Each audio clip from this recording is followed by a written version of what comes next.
Recently on my channel, I have been interviewing other graduate students in the department that I work at.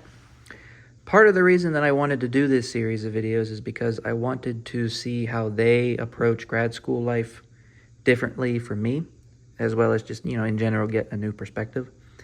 And I've noticed that there's a lot that we have in common and some things that we don't have in common. But one thing that I think everyone here had in common was that we were good at time management, figuring out what it is we need to do that week to make sure that the stuff gets done so that we don't end up, just spinning our wheels and wasting time.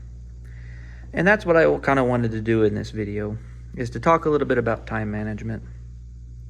Now, I wouldn't say that I'm the best at managing my time, because I noticed that the other guys that I interviewed, like in particular Mr. M, he would have his schedule detailed out on his iPad or his laptop, and it was always with him throughout the day. And I don't really do that. So I kind of think in the back of my mind, okay, what is it that I need to do that day? Because I've been in school for about 10 years, more or less, and that just kind of naturally happens as I go throughout my day. But I probably would be more, effective at getting stuff done if I was more like him. So every now and again, I'll write down what my schedule is, what I'm going to do each week, because we kind of live week by week in graduate school. We just plan out the week, because each week, maybe there's a holiday that week, or there's something new that we need to take care of, like there's a conference, I don't know. But as long as we go week by week, that's good enough. All right, so what I want to do is just go through my schedule, how much time I'm dedicating to each subject, and how I am able to fit research into here and explain a little bit about how research gets done and what that looks like. Okay, so this schedule kind of changes semester by semester because you don't have the same classes all the time when you're in grad school. But on Monday and Wednesday, I have in the morning a geometry class that my PhD advisor teaches. It's a topics course. He talks about stuff that's useful for his research and, his friends in the department that he sometimes co-authors papers with. So there's that.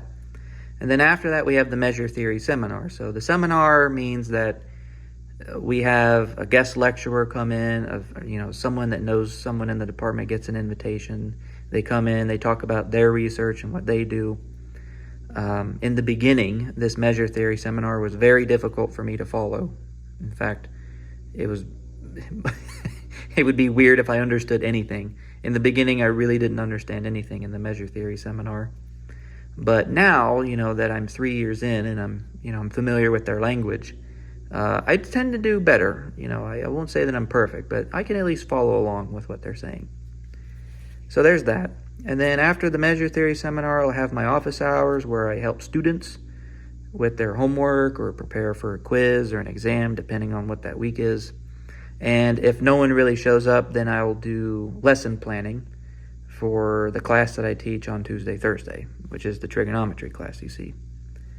So there's that. And then after office hours, I want to dedicate at least 2 hours for health and fitness at the gym. So I'll go to the rec center and maybe walk around for an hour, just decompress and think, because I really do like walking and thinking. And then I lift weights as well to make sure that I'm not getting too flabby. And then the next day, on the Tuesdays and Thursdays, I'll get up early and go teach my trigonometry class for an hour and 15 minutes. And then I have some time in between these two for another analysis seminar, but we haven't met this semester, so I don't include it in this list. But after that, we'll have the Fourier analysis class where we, do homework problems and, go through various theorems from Fourier analysis. Right now, we're doing I don't know how to pronounce the name. It's Polish, but it's like the Marcinkiewicz interpolation theorem. I think that's how, it's the interpolation theorem. I'm sorry, I can't pronounce it. But right now, we're going through that. And then on Thursdays, usually we have the problem-solving session, which is how we get credit.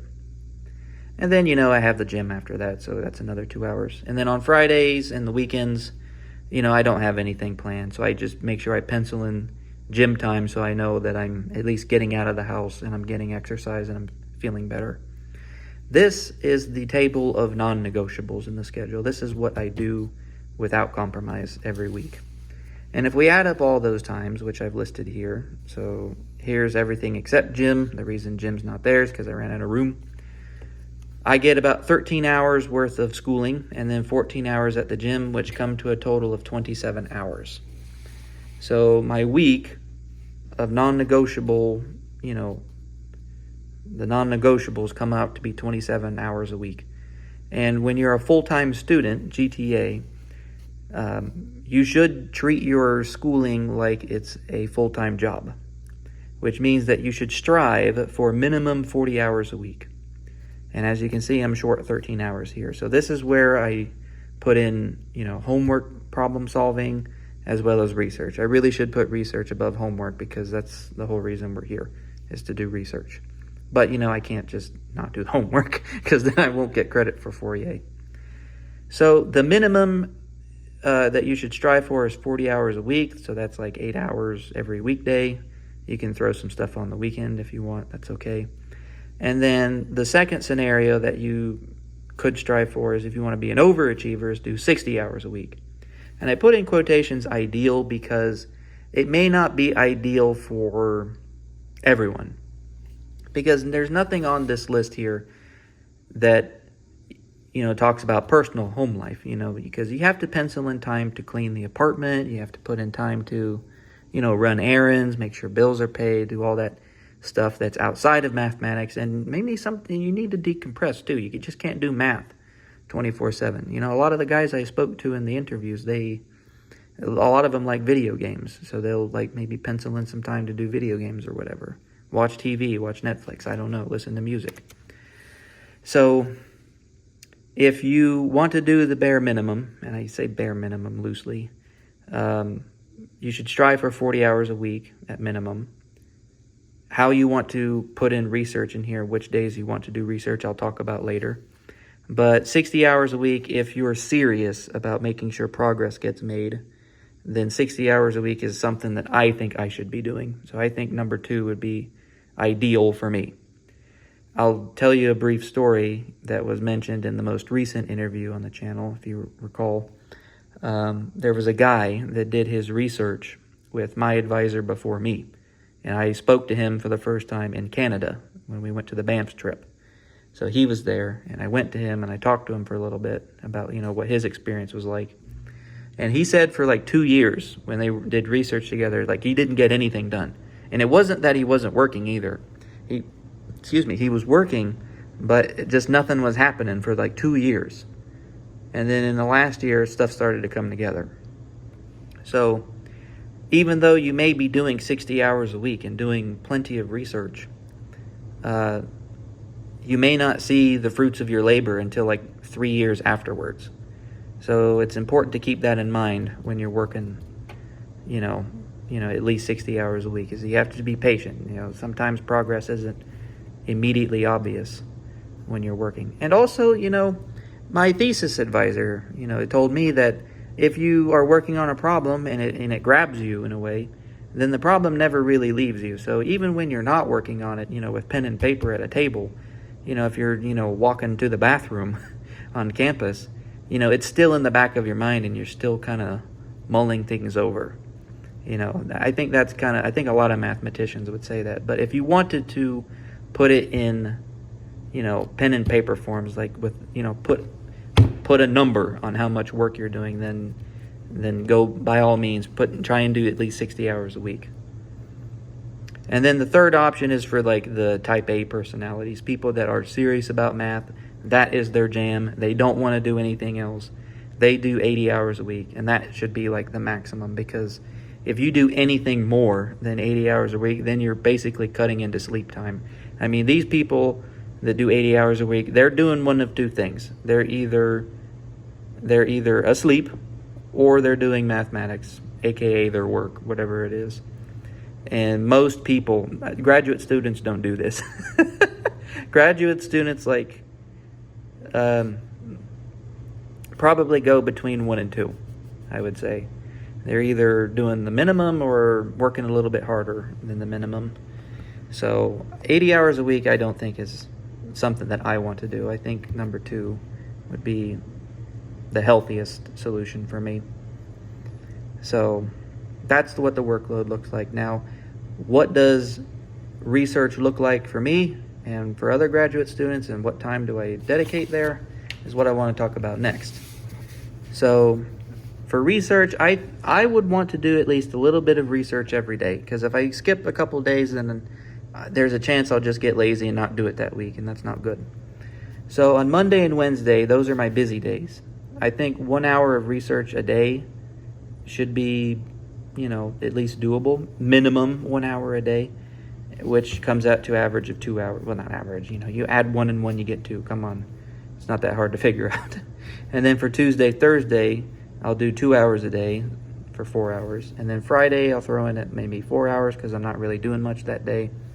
And then maybe five hours for Saturday and Sunday apiece to come out to 10 hours.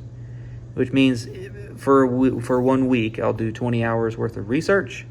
And then adding that to how much we did, on the previous page, that comes out to 47, or if you want to round up, 50 hours a week. Because, this is all approximation. You don't have to plan out every single hour of every day. You kind of sit down and, you work for a couple hours and then move on to something else. It doesn't have to be as, rigorous as some people would like to have it.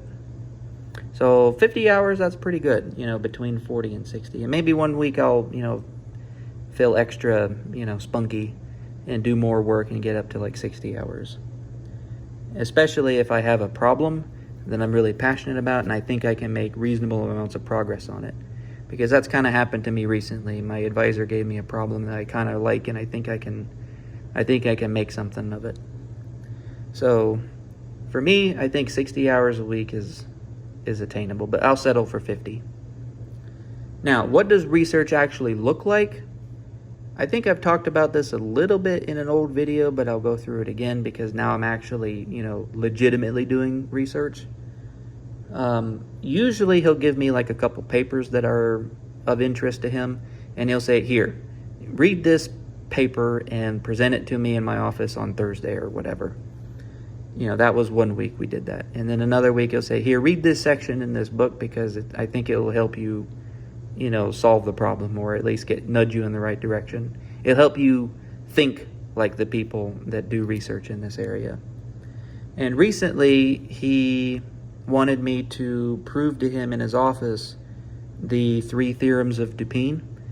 And last week, unfortunately, something came up and we couldn't do it. So this weekend I reviewed the theorems of Dupin and more or less wrote up their proofs, because he had a thesis student or a master's student that wrote his thesis, that involved applications of the theorems of Dupin. So he wanted me to read the thesis, write up the proofs, and then present it to him. So I'll just go through the statements of the theorems here rather than the proofs, because the proofs can be kind of long. So what does the first theorem say? The first theorem says that the point of tangency of a floating plane with the cutting body is the center of mass of the part of the floating plane intersected with the body. Okay. So a lot of that is nonsense if you don't understand what these words mean. So these are the definitions that we kind of go through if you want to pause the video and read through them. But I think the best thing to use is a picture in this case. So what do we have here? We have a convex body. It floats in water, which is what we call the cutting plane. So this is like the water surface. And when you have a body that floats in water, you compare the center of mass with the center of buoyancy. So the center of mass is exactly how it sounds. It's the center of mass of the body if you have uniform mass distribution, so it's not like lopsided. So it's in the center of the body, more or less, wherever that is. And then the center of buoyancy is the center of mass of the piece of the body that's underwater. Okay. So you have the body, its center of mass, you have the water surface level, and then the center of mass of the underwater part. What is the cutting body? So imagine that I have this body floating in water and I change the orientation. And I look and see just how it changes the center of buoyancy. So if I were to collect all of those points that make up the center of buoyancy for any given direction, and I take their union, I get this dotted line, this outer dotted line. And this outer dotted line forms the surface of centers. So it's the set of all centers of buoyancy. The cutting body is the body supported by all cutting planes, which means that it's the body that is supported by this plane, which is just this dotted line on the on the inside. So the theorems of Dupin ask questions about the cutting body in particular. So if we go back to the first theorem, what does it say? It says that the point of tangency of the floating plane with the cutting body is the center of mass of the part of the floating plane intersected with the body itself. So that's what it says. And then underneath it, I have the proof. I'll probably go through the proof a couple times to make sure I really understand it. The proof itself isn't really written that well because it's more or less my notes. And if I understand my notes, then I can probably prove it without looking back at them too much. I always feel guilty about that, looking over my notes too much when I'm discussing a proof. Okay, so what does the second theorem of Dupin say? The tangent plane to the surface of centers is parallel to this corresponding plane of flotation, which is more or less detailed. Well, there's some of the theorem if you want to pause and read it. But there's a nice picture on the next page. It kind of describes it. So this is the picture I'm looking at. So the cutting body is on the inside here, and then we have the surface of centers here. And basically what it's saying is that if you look at these 2 points of tangency, these planes are parallel to one another. I think that's more or less what that says, the theorem says. Yeah, kind of. And then what does the third theorem of Dupin say? So the third theorem of Dupin is asking how to find the equilibrium points on the body. So to find all equilibrium points on the body, one has to take its center of mass, which we denote with the letter O, and bring normals from O to the surface of centers. Then one has to take planes orthogonal to these normal lines that cut out the given volume. So there's some sort of prescribed volume that we're interested in. These are the floating equilibrium planes. Okay.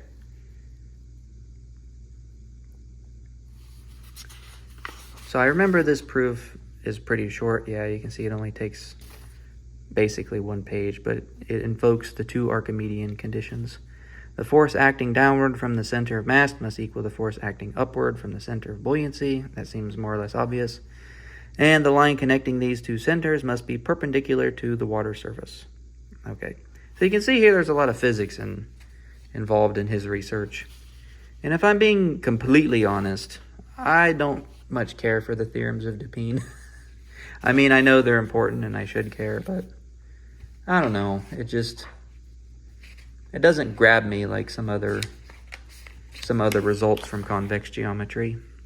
But I'll prepare these. This video's longer than it definitely should be, but I'll prepare these for him on Thursday, I think, when we're going to meet, and try and understand them to the best of my ability and draw him some nice pictures, because I know these guys like pictures.